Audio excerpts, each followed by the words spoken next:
Hello বন্ধুরা, আজকে চলে আসলাম বিয়ের একটা লং ভিডিও নিয়ে তোমাদের সামনে। তো এখন তত্ত্ব ট্রেগুলো যে দেখতে পাচ্ছ রেডি মেয়ের বাড়িতে যাওয়ার জন্য। এখানে আমার বৌদি, কাকিমা, জেঠিমা সবাই কিন্তু রেডি হয়ে গেছে। এই তত্ত্বগুলো এখন যাচ্ছে মেয়ের বাড়িতে, মানে ছেলের গায়ে হলুদ হয়ে গেছে। তো হলুদের পরে যেটা পাঠাতে হয় আমাদের বাড়ি থেকে গায়ে হলুদের তত্ত্ব, তো ওটাই এখন বেরিয়ে গেল। এবার হবে দাদা স্নান।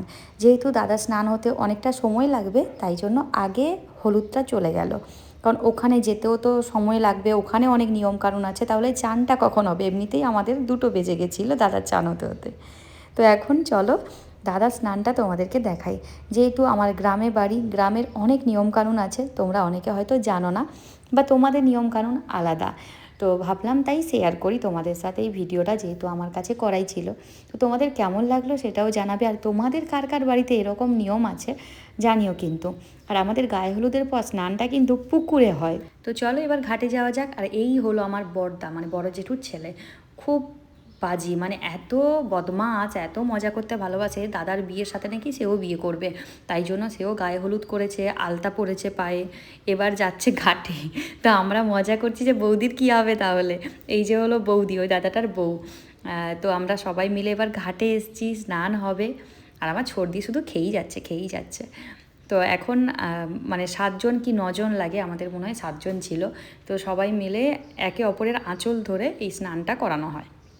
তো আমাদের এখানে পুকুর ঘাটে অনেক নিয়মকানুন আছে, যেমন মাটির ঠাকুর বানাতে হয়, দিয়ে ঠাকুরের পুজো করতে হয়, দাদাকে ঘাটে বসিয়ে জল দিতে হয়, শাঁখের জল দিতে হয়, তারপর চিরুনি করতে হয়, আয়না দেখাতে হয়, তারপর পুকুরে নেবে স্নান।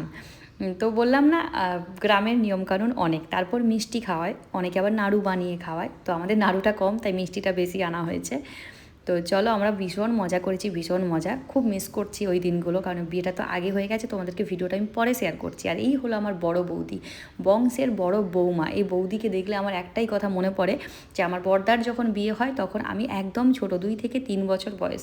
মানে আমার খুব হাসি পায় মনে পড়লে, যে কত ছোট ছিলাম তখন, বৌদি আসবে বাড়িতে নতুন, তো আমি খাটের ওপর এরকম গড়াগড়ি খাচ্ছিলাম। তো সেই ভিডিওটা না এখনও আছে, কারণ সেই সময় ক্যাসেট করে রাখা হয়েছিল, তখনকার দিনে তো ক্যাসেট জানো।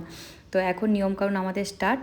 দাদাকে চিরুনি করিয়ে দিয়েছে। এবার যেটা হয়, আমাদের মেয়েদের থাকে কাজলপাতি আর ছেলেদের থাকে জাঁতি কোমরে। তো ওইটা দিয়ে এখন একটা বক্স মতো করবে, মানে চৌকো ঘর করবে। তো ওটার মধ্যে পান সুপুরি ভাসিয়ে তারপর ওই ঘরের মধ্যেই স্নান করতে হবে, মানে ডুবতে হবে। তো এখন আমার মামিমা দাদাকে চানটা করাচ্ছে, আমার ছোটো মামিমা আমার যে চান করাচ্ছে। খুব ইচ্ছে ছিল আমার চান করানোর, কিন্তু আমি যেহেতু ছোট তাই আমি পারলাম না, কারণ বড়রা এই কাজটা করে। তো তাই মামিমাকেই দায়িত্ব দেওয়া হয়েছে। তো এক ডুবে, আবার এখানে একটা নিয়ম আছে, এই কলসিতে জল যেটা ভরবে সেটা কিন্তু কম ভরতে হবে, উপচে যেন না পড়ে যায়। তো এখন স্নান হয়ে গেছে, এবার মিষ্টি খাওয়ার পালা। সত্যি কথা বলতে সকাল থেকে কি তেমন কিছুই খাইনি, খালি পেটে, তাই মিষ্টিটা আর আসলো না। আমি তো নিইনি, তবে সবাই মিষ্টি খেয়েছে। আর কিছু নাড়ুও বানানো হয়েছিল, তো নাড়ুও খেয়েছে। এবার স্নান শেষ।